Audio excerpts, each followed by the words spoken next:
اگر تو اسی وقت یہاں سے چلی نہ گئی تو تیرے ایسی لات ماروں گا کہ تو گاؤں کے بھوکے کتوں کے پاس جا پڑے گا۔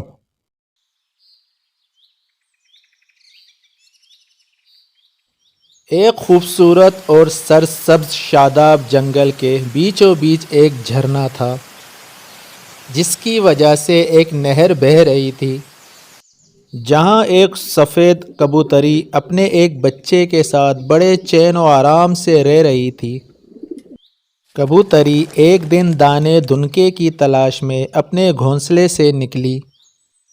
تھوڑی دیر بعد جب وہ واپس آئی تو اس نے دیکھا کہ اس کا بچہ گھونسلے میں نہیں ہے۔ اس نے اپنے بچے کو گھونسلے کے آس پاس بہت ڈھونڈا، لیکن اس کا کہیں پتہ نہ چلا۔ اس کا چھوٹا سا دل غم سے بھر گیا، اور وہ یہ طے کر کے گھونسلے سے نکلی کہ جب تک بچہ نہیں ملے گا وہ اسے ڈھونڈتی رہے گی۔ وہ اڑتی رہی اور اڑتی رہی، ہر طرف اپنے بچے کو تلاش کرتی رہی، لیکن وہ کہیں نہیں ملا۔ آخر تک ہار کر وہ نہر کے کنارے آ بیٹھی اور رنج اور غم کے مارے رونے لگی۔ وہیں ایک بطخ پانی میں تیر رہی تھی۔ اس نے جو کبوتری کو اس طرح روتے دیکھا تو بولی، اے کبوتری، تم پر کیا مصیبت آئی ہے جو اس طرح رو رہی ہو؟ کیا تم بیمار ہو؟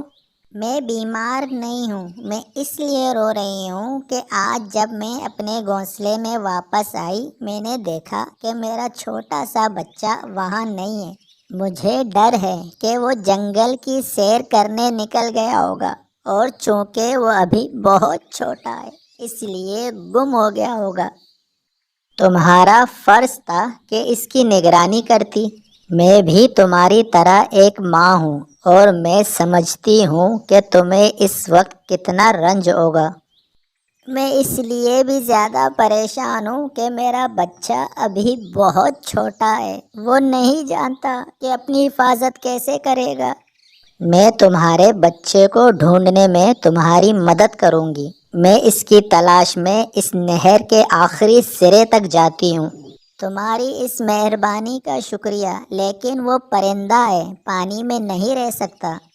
ہو سکتا ہے اسے پیاس لگی ہو اور وہ پانی پینے نہر آیا ہو، اس لیے میں اسے ڈھونڈنے جاتی ہوں۔ تم بھی اسے ڈھونڈو، رونے دھونے سے کوئی فائدہ نہیں، اس سے تمہارا بچہ ملنے سے رہا۔ کبوتری نے بطخ کا شکریہ ادا کیا اور اسے اللہ حافظ کہہ کر اپنے بچے کی تلاش میں نکل گئی۔ بڑی دیر تک وہ اسے ڈھونڈتی رہی، لیکن جب وہ نہ ملا تو تک ہار کر ایک کھیت میں زمین پر بیٹھ گئی۔ اسے اپنا بچہ بہت یاد آ رہا تھا، اس کا دل بھر آیا اور وہ رونے لگی۔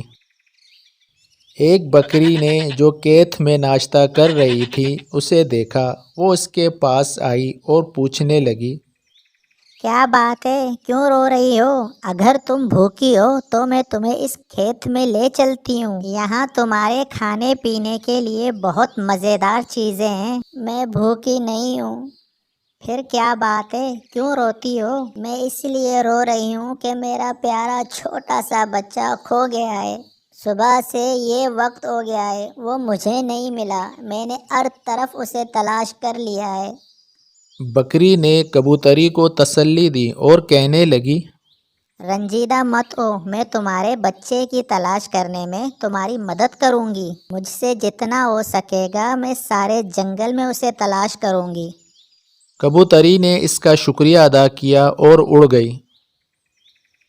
اپنے بچے کی تلاش میں اڑتے اڑتے کبوتری کی نگاہ ایک گدھے پر پڑی جو گاؤں کے باہر ایک درخت کے نیچے کھڑا تھا۔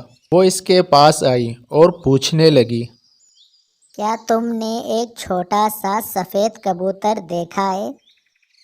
تم نے بھی عجیب بیکار سوال کیا ہے۔ کیا تم نے آج تک کوئی گدھا ایسا دیکھا ہے جو سر اٹھا کر آسمان کی طرف دیکھتا ہو؟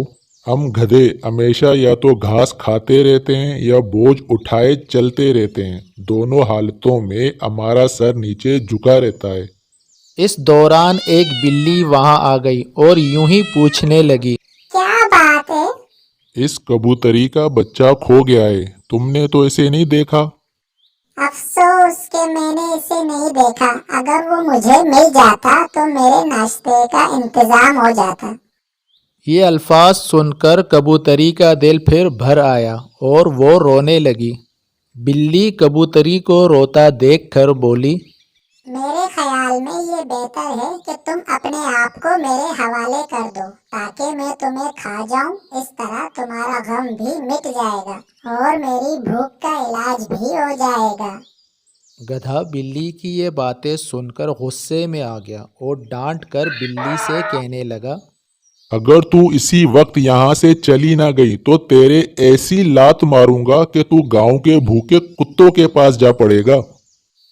بلی نے جو یہ بات سنی تو وہاں سے بھاگ جانے میں اپنی خیریت سمجھی۔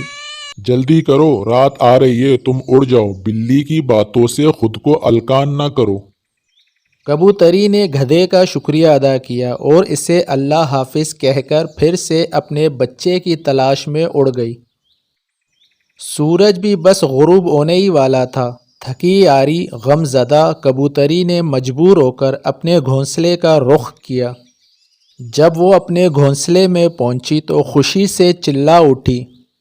میرے بچے! اس کا چھوٹا سفید بچہ گھونسلے میں بیٹھا ہوا تھا۔ تم کہاں تھے؟ میں ذرا ادھر ادھر سیر کرنے گھونسلے سے نکل گیا تھا، لیکن جب واپس آنے کے لیے پلٹا تو گھر کا راستہ بھول گیا۔ پھر یہاں تک کیسے پہنچے؟ مجھے راستہ تو یاد نہیں تھا، بس اندر سے کسی نے میری رہنمائی کی اور مجھے یہاں تک پہنچا دیا۔ کبوتری کو یاد آیا جب وہ چھوٹی سی تھی تو ایک دن اسی طرح کھو گئی تھی۔ وہ کہنے لگی، میرے بچے، تم ٹھیک کہتے ہو، جب کوئی اپنی راہ کھو دیتا ہے تو گھر کی محبت اس کو راہ دکھاتی ہے اور گھر تک پہنچا دیتی ہے، چاہے خطرناک دشمن ہی کیوں نہ راستے میں بیٹھے ہوں۔